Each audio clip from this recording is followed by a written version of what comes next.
Sometimes what you don't say reveals more than everything you could ever boast about. The smartest men I've met share one trait, not how much they speak, but what they choose not to say. Welcome to Stoic Training. Today we're not chasing new information. We're uncovering wisdom that's being buried under pride, fear, and habits of self-defense. Because every careless word leaks energy. Every excuse hides a fear, and every time you say something just to protect your ego, you lose a bit of self-respect. In this video, we'll explore 7 things an intelligent man never says, not because he's perfect, but because he understands silence, humility, and self-control are the marks of true strength. Take a deep breath. Sit with me for the next few minutes. This might change how you speak and how you see yourself. 1. I already know that. The trap of the ego. The trap of the ego. I already know that. It sounds harmless, even confident. But it's the most dangerous sentence an intelligent man can ever say, because the moment you say it, your mind stops listening. You build a wall between who you are and who you could become. It's not knowledge that blinds us. It's arrogance. Most people don't realize this. The mind loves certainty. It loves the feeling of being right more than the work of becoming wise. But Stoics understood that the man who thinks he knows everything has already stopped learning. I remember sitting across from an older mentor years ago, a quiet man who rarely spoke unless he had something worth saying. I was eager, young, full of opinions. He started explaining a principle about self-discipline I'd read somewhere before. I interrupted him halfway and said, "Yeah, I already know that." Hesmald, not offended, not proud, just silent. Then he said one line that burned itself into my mind. "If you truly knew, you'd already be living it." That was the day I realized how the ego hides behind knowledge. We collect quotes, books, podcasts, philosophies, but without humility, we only gather noise. Wisdom isn't stored in your memory. It's proven through your behavior. The Stoics lived by this. Marcus Aurelius, the emperor of Rome, the most powerful man of his time, still wrote to himself every night as if he were a student. He reminded his own soul, "If someone shows you your error, accept it gladly, for truth never harms the one who lives by it." Think about that.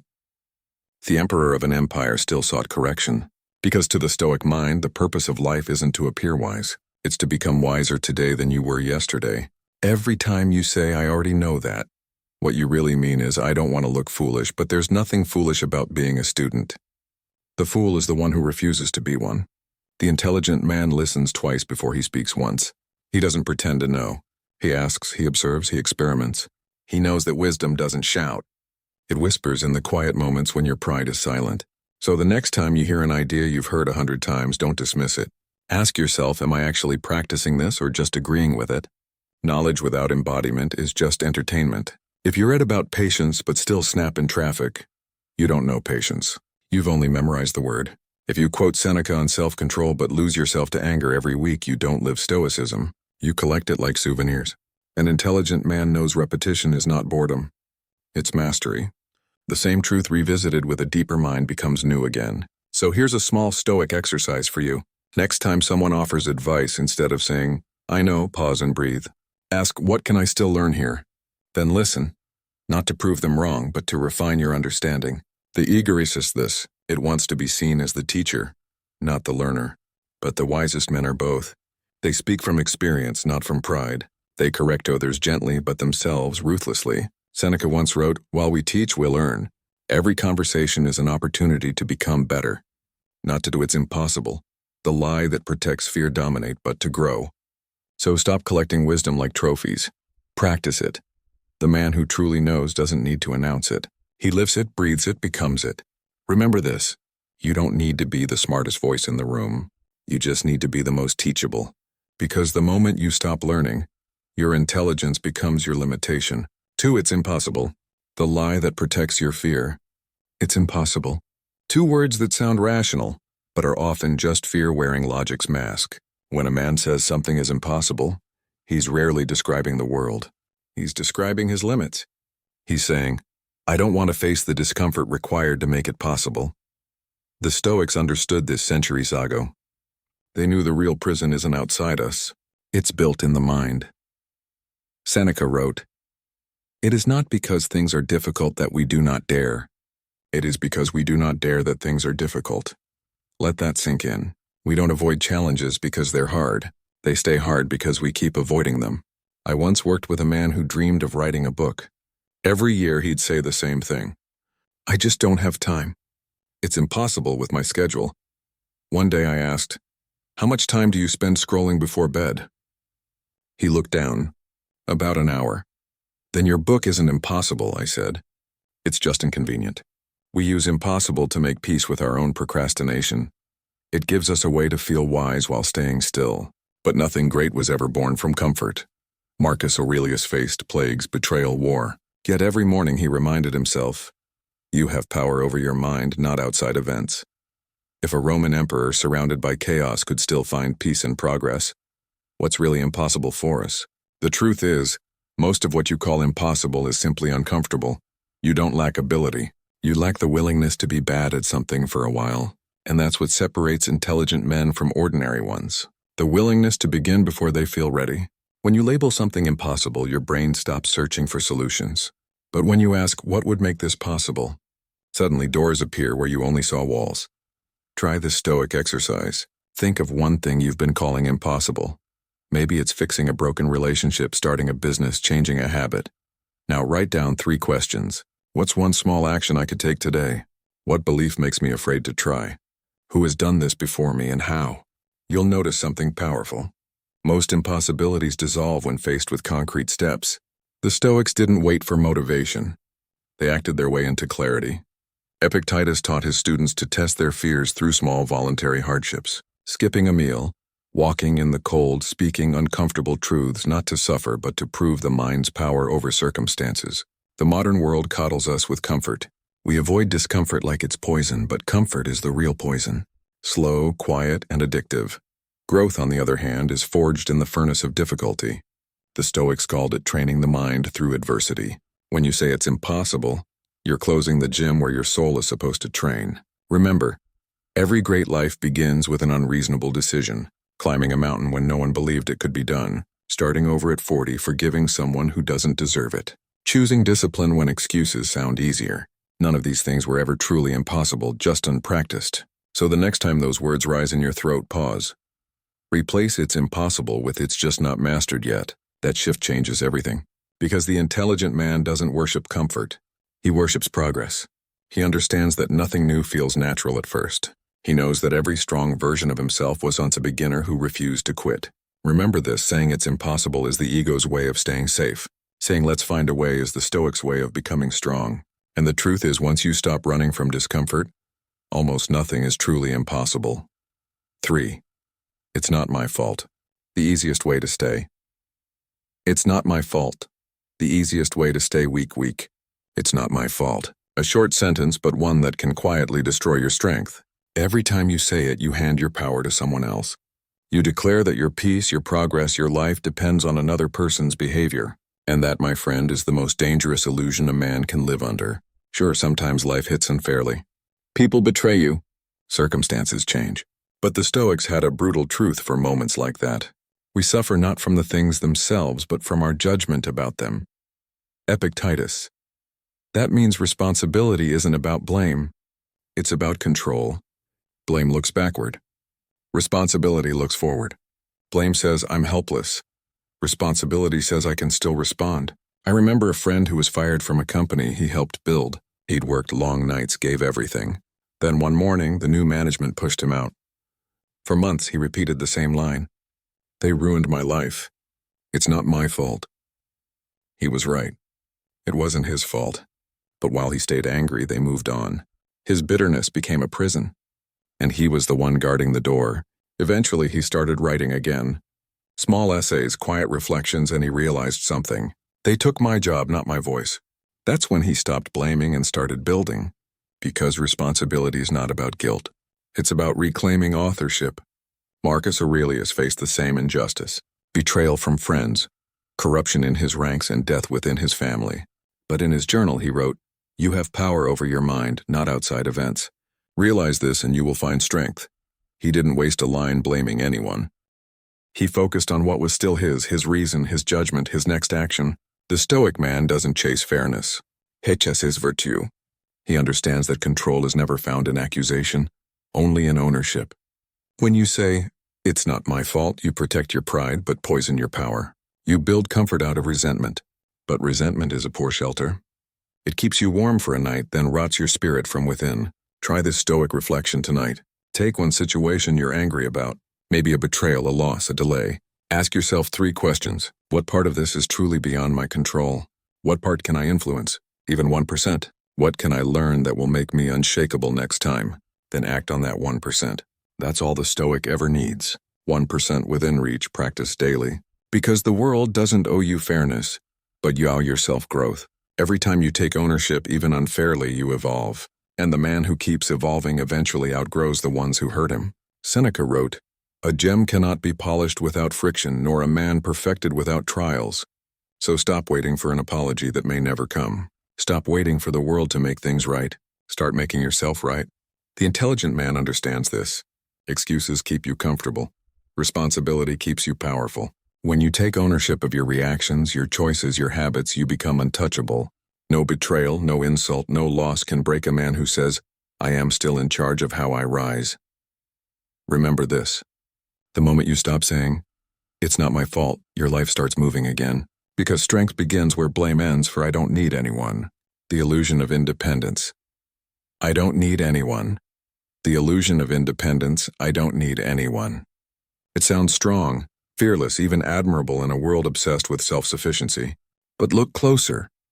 Behind that sentence often hides a wound that once trusted, once relied, and got hurt.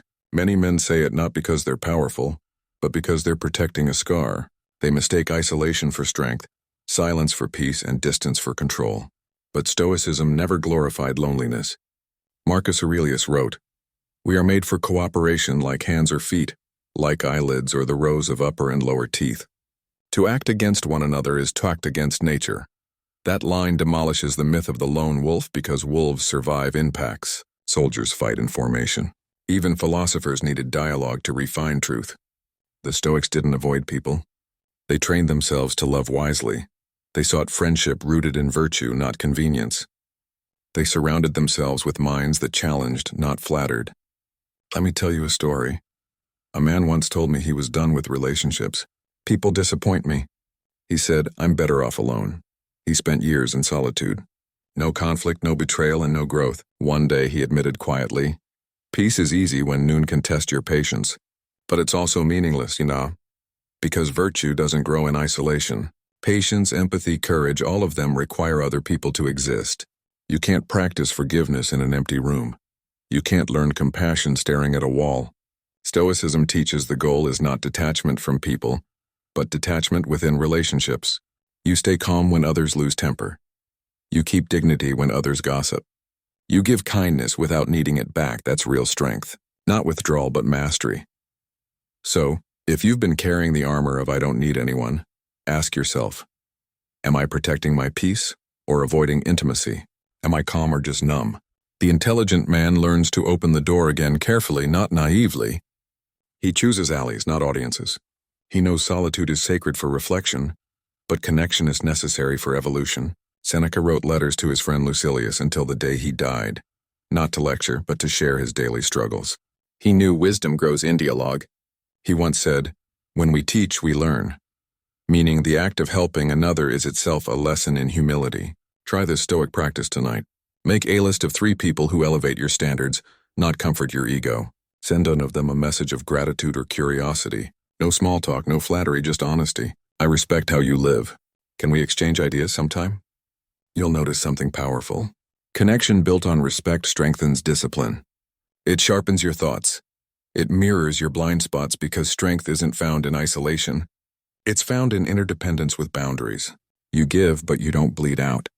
You receive, but you don't really. Marcus Aurelius reminded himself daily. Men exist for the sake of one another.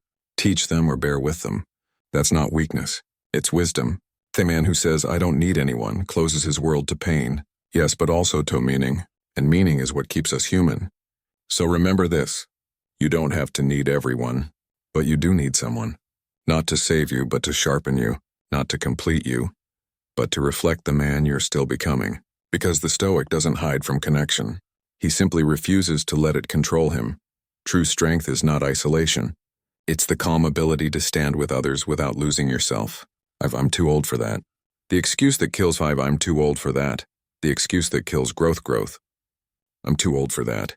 It sounds harmless, even realistic, but it's not truth. It's fear in disguise.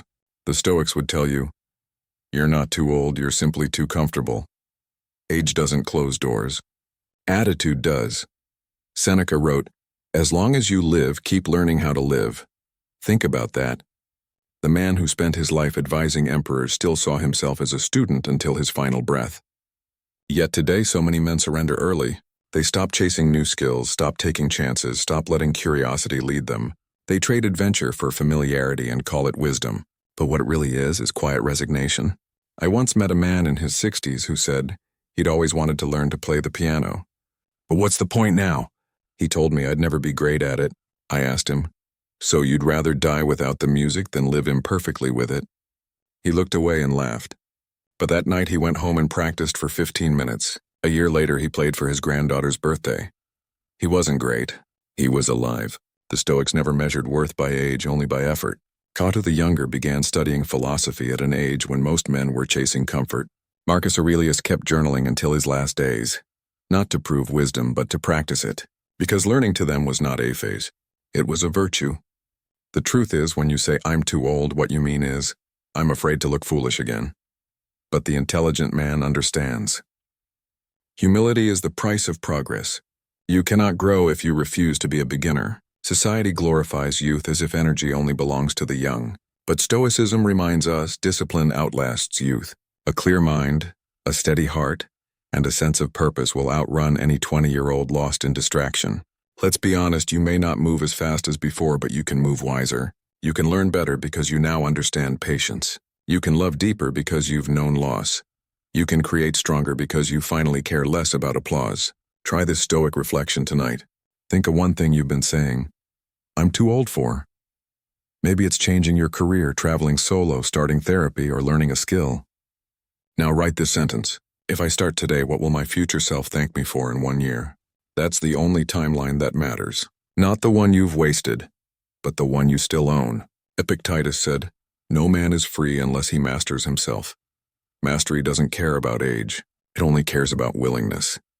Every day you wake up breathing is another chance to begin again. Remember, Seneca began writing his most powerful works in his 60s. Marcus Aurelius wrote Meditations as an exhausted emperor in his 50s, surrounded by war. Neither of them said, I'm too old for this. They said, I still have time as long as I have virtue. The intelligent man knows the years don't define him. His curiosity does. He chooses to age forward, not backward. He understands that regret ages you faster than any number on your birthday cake. So when the next excuse whispers, it's too late, answer with calm defiance. No, I'm right on time for the life I'm still meant to live. Because the Stoic doesn't count the years behind him. He counts the wisdom he can still turn into action. Remember this. You don't grow old when your body slows down. You grow old when your curiosity stops asking, what else can I still become? 6.6 I'll do it tomorrow. The silent killer of discipline, I'll do it tomorrow. The silent killer of discipline, I'll do it tomorrow. 4 innocent words, but they've buried more dreams than failure ever could. Every time you say it, a small piece of your discipline dies. You may not notice it now, but tomorrow becomes next week, and next week becomes never. Seneca warned us 2,000 years ago, while Wedele, life speeds by. He didn't say this to scare us. He said it to wake us up, because time doesn't ask for permission. It moves with or without you. The illusion of tomorrow comforts the lazy and deceives the capable. It gives us the false sense of control. Like we can pause destiny. Like we can schedule courage, but you can't delay the sunrise and you can't delay self-respect. I once coached a man who said he wanted to get back in shape. Every Monday he'd promised to start the next day. One Friday I asked him, how many tomorrows have you lived since January? He smiled weakly. Too many, that's the thing. Procrastination doesn't feel dangerous until it becomes identity. Death hangs over you. While you live, while it is in your power, be good. It sounds dark, but it's liberating. Because once you remember your time is limited, you stop waiting for perfect conditions. You act now, not out of panic, but out of clarity. The Stoics called it memento mori. Remember, you will die not to be morbid, but to be awake. When you truly remember that I'll do it tomorrow loses all meaning. There is no later for the man who knows how fragile now is. Let's be honest. Procrastination isn't about time management. It's about emotion management. You're not out of time. You're avoiding discomfort. You don't want to start because you fear imperfection, effort, judgment, failure. But every time you postpone, you train your brain to associate action with pain. Stoicism flips that script. Epictetus taught, "First say to yourself what you would be, then do what you have to do." The Stoic doesn't wait for motivation. He acts first and discipline follows. Because consistency isn't built on mood, it's built on duty. Try this Stoic challenge. Pick one thing you have delayed. Something small but meaningful. It could be cleaning your space, starting that workout, making that hard call. Set a timer for 10 minutes. No plans, no debate. Just begin. Don't aim to finish. Aim to start. You'll notice something powerful. The resistance only exists before the first step. Once you move, clarity appears. And with each small action, you rebuild trust with yourself. That sacred bond that procrastination quietly breaks. Seneca once said, "Life is long if you know how to use it. But we waste years waiting for courage when courage only grows through doing." We postpone the book, the call, the change. Not because time is short, but because we've forgotten how precious it is. The intelligent man learns this. Every later steals a piece of your peace.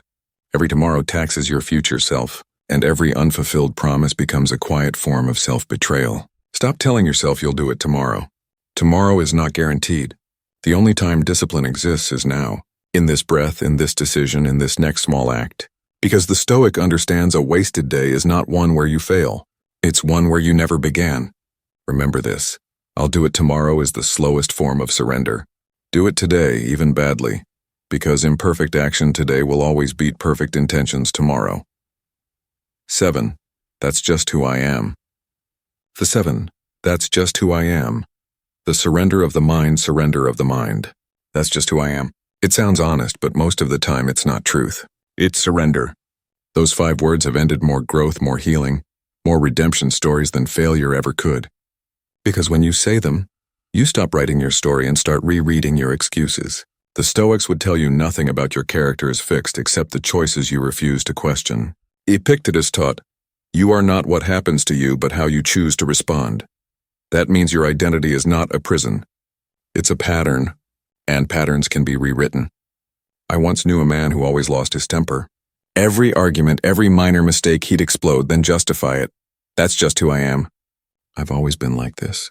For years he wore anger like a badge of authenticity, until one night his teenage son looked him in the eye and said, "Dad, I hope I don't become like you." Silence. That one sentence shattered the illusion because it's one thing to live with your flaws. It's another to pass them down. He started journaling every morning following Marcus Aurelius's discipline, writing not to be seen but to see himself. He learned that self-awareness without correction is self-deception, and little by little the phrase, "That's just who I am," turned into "That's who I was." That's the essence of Stoicism. You are not defined by the past. You're defined by your willingness to master it. Marcus Aurelius wrote to himself, "Waste no more time arguing what a good man should be. Be one." That's the Stoic way. No self-pity, no identity drama, just quiet, consistent transformation. Because the truth is, every time you declare, "That's just who I am," you trade possibility for comfort. You choose predictability over growth. You choose the familiar pain over the unfamiliar discipline. But change doesn't mean becoming someone new. It means shedding the parts of you that were never truly you. The anger, the fear, the laziness, the apathy. Those aren't your nature. They're your conditioning. And the Stoic's duty is to peel away illusion until only virtue remains. If you truly believe in fate, then you must also believe in choice. Because fate gives you circumstances, but choice gives them meaning. You can't control your starting point, but you control your trajectory. Try this Stoic exercise tonight. Write one sentence that begins with, "That's just who I am," and then rewrite it. Example, "That's just who I am. I get angry easily. I'm learning to stay calm when provoked." Do this for 3 traits. You'll see how language shapes your destiny, how identity bends under awareness. Seneca said, "No man becomes wise by chance. Wisdom is not a gift. It's a practice." And practice begins when you stop defending your weakness as personality. Remember, intelligence without humility becomes arrogance, and humility without action becomes apathy. The Stoic balances both, aware of his flaws yet relentless in his correction. So, the next time you catch yourself saying, "That's just who I am," pause. Because the man you're defending is the same man who's holding you back. Rewrite that sentence and you'll rewrite your future. Remember this, you're not a fixed story. You're a living manuscript. Every day you choose whether to edit your weaknesses or justify them. The intelligent man never says, "That's just who I am."